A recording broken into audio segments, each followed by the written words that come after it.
There's turn Mom. to speak. Yeah, it's Lisa's turn to speak. Yeah, wow. So Yeah, good great to see all of you here today. Woo! Senator Dianne Feinstein said last week that we're in for the fight of our lives. Yeah. And I know we're ready.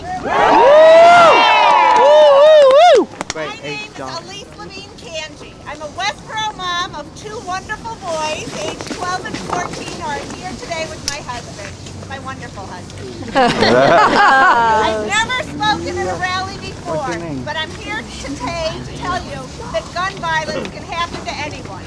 I know because it happened to me twice. Once when I was 11 and once when I was 27. It's been extremely painful to think back about those times in my life.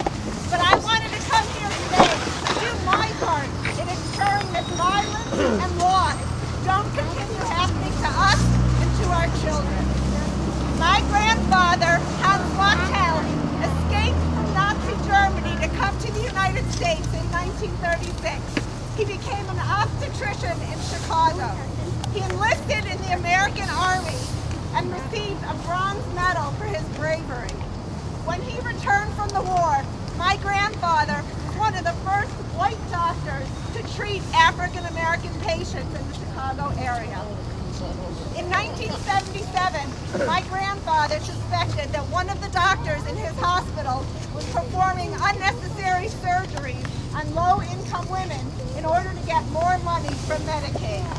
When my grandfather confronted the other doctor, he hired two men to shoot my grandfather.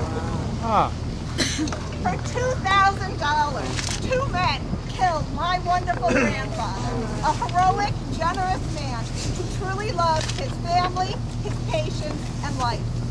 One of the killers gave my grandmother the finger during his trial when he was being let out of the courtroom.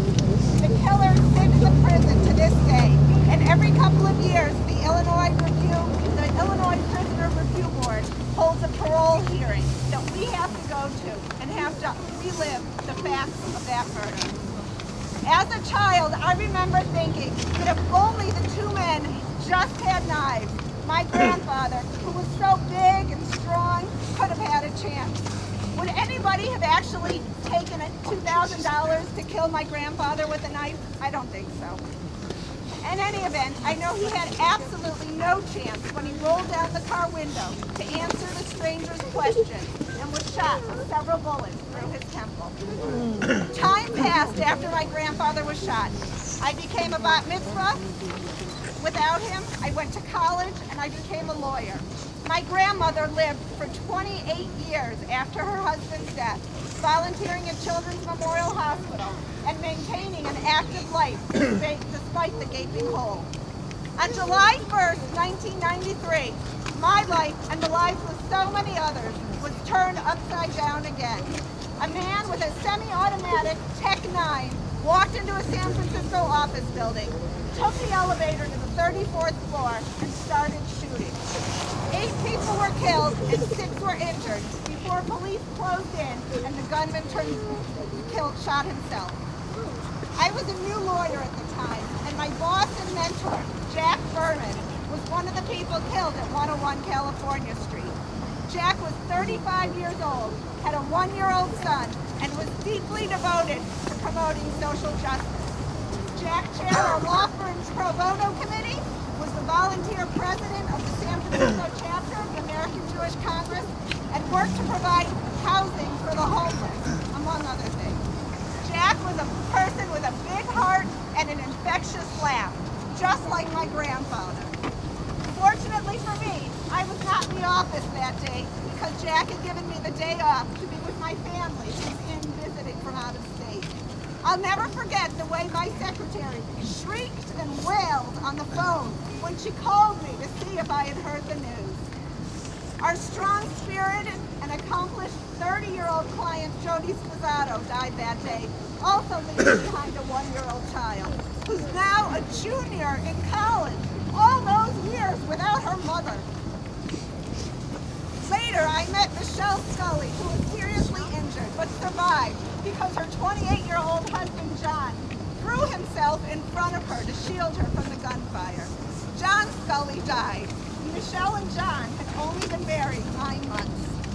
It was in part because of the families and friends of the victims of 101 California Street that Congress enacted the federal assault weapons ban in 1994, which was then allowed to expire in 2004 pursuant to its sunset provision. From the bottom of my heart, I thank and applaud Representative David Linsky for taking a leadership role in introducing common sense legislation in Massachusetts.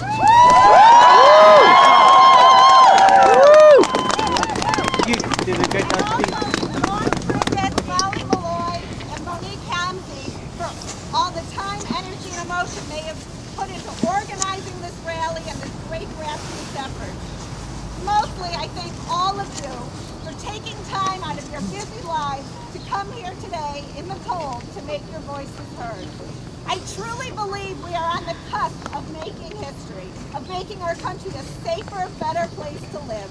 And it will take all of us advocating together and with our friends, sending emails to our legislators and calling and visiting them to make this change. We owe it to the approximately 86 Americans who are killed by guns each day.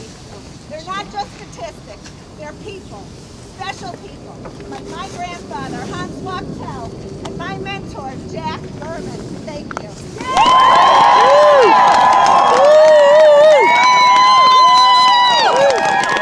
Great job speaking. Great job speaking. Great job speaking. Yep. What's your name? Oh, I know.